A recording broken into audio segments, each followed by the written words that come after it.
An empire went to war over this drink. A drug paid for it. A secret was stolen. A continent was hooked. And today, it costs 10 cents. Same drink. 10 cents here, on a dusty street corner.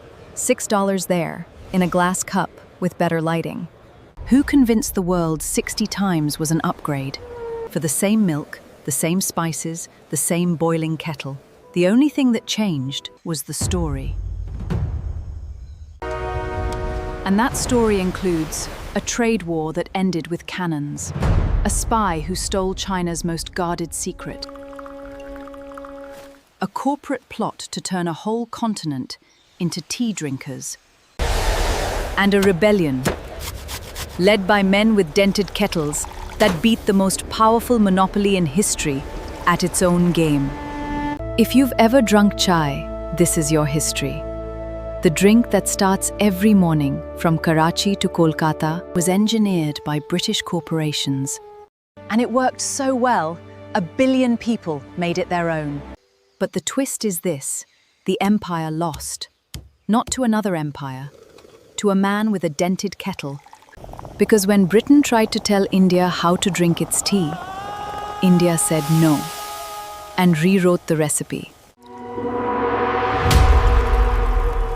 This is the story of that tale. Today, that same street drink, barely changed, is sold back to the world as a luxury. $6 for what a chaiwala sells for pocket change. But the chai we know today was not some ancient drink, unchanged for centuries. Stick around for the ending, because the person paying $6 has no idea what he's really buying. To understand how chai became a global obsession, we have to go back to the early 1800s, when the British Empire had a dangerous addiction: tea. By the 1700s, tea wasn't just a drink in Britain, it was a national obsession. From the richest person in the empire to the factory worker on the street, Britain was running on tea. But Britain had a problem nobody talks about, and the country selling that drink had all the power. China. China controlled 100% of the commercial global tea export market. Every major foreign buyer depended on Chinese tea, one of the world's most valuable commodities. Nobody knows who drank tea first. Somewhere in ancient China, someone boiled a leaf in water, and whatever they discovered in that cup, they kept drinking it. Britain could control oceans. It could build an empire. But it could not produce the drink its people wanted most.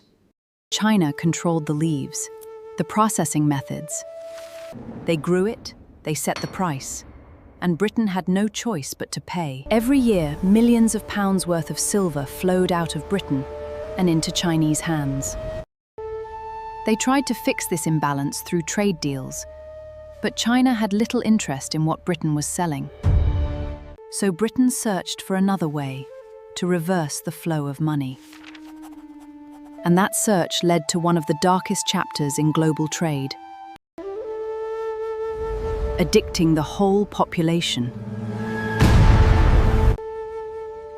Through the East India Company, Britain produced opium in India and smuggled it into China.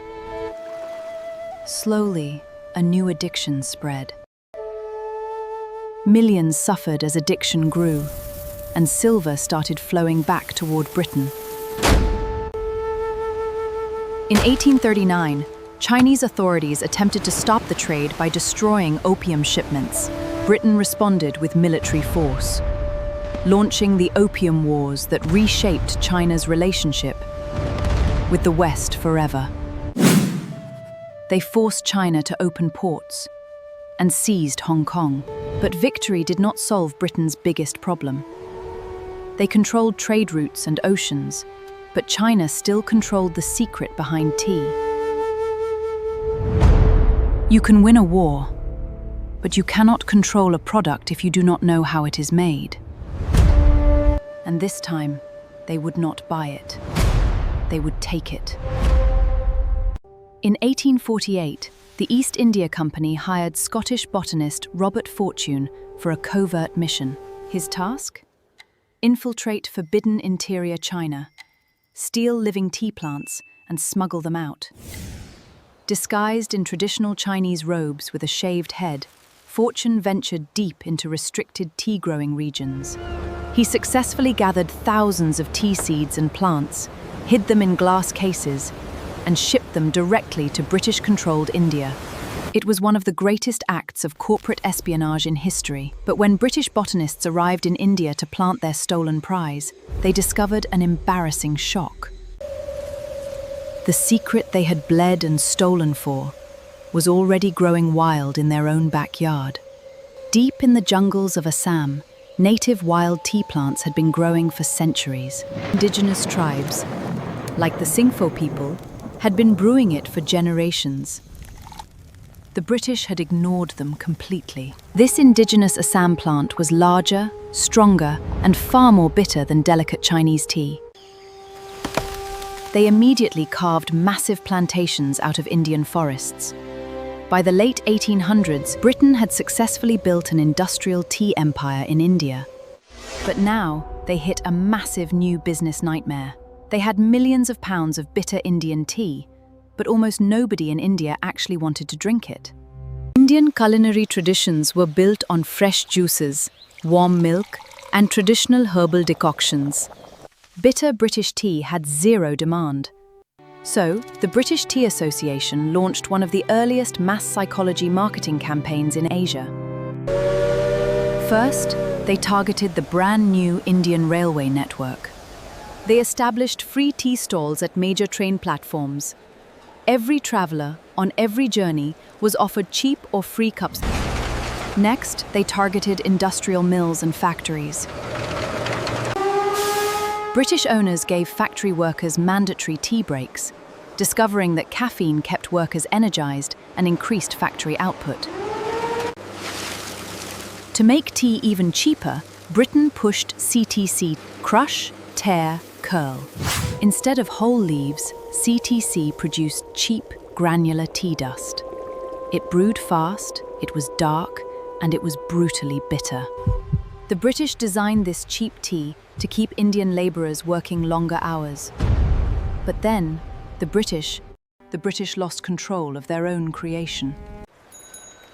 Local street vendors, the Chaiwalas, looked at this cheap, bitter British tea dust and decided to break all the rules. British high society drank delicate tea with a splash of milk and a sugar cube. Indian street vendors did the exact opposite. They boiled the tea directly in whole milk. They dumped in spices from their kitchens, fresh crushed ginger, green cardamom, cloves, cinnamon, and black pepper. They loaded it with unrefined sugar and boiled it again and again until it became thick, creamy, and spicy. They called it chai and served it in small clay cups called kulhads, which gave the drink an earthy aroma before returning to the soil. Chai wasn't a British luxury anymore. It was an act of cultural reclamation.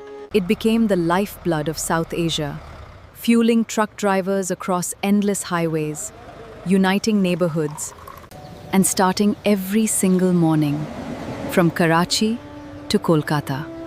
By the 2010s, the world discovered something powerful about chai. It wasn't just a drink, it was a story, history, culture, connection. And in the modern world, a good story has value. And that's how humble street drink began, entering a completely different world. The roadside kettle became a cafe machine. The hand-crushed spices became ready-made blends. A tradition that lived on street corners became a global lifestyle. If you ask Chaiwala in Lahore, he probably doesn't think about the fact that his drink can cost $6 somewhere else. Once seen as ordinary, became something people wanted to experience. It was the kettle, the fire, the recipe passed down through generations, the conversation with the stranger sitting beside him. It costs less than the tip left at a cafe, but it carries a history worth much more. Because some things were never meant to be luxury. They were meant to be shared.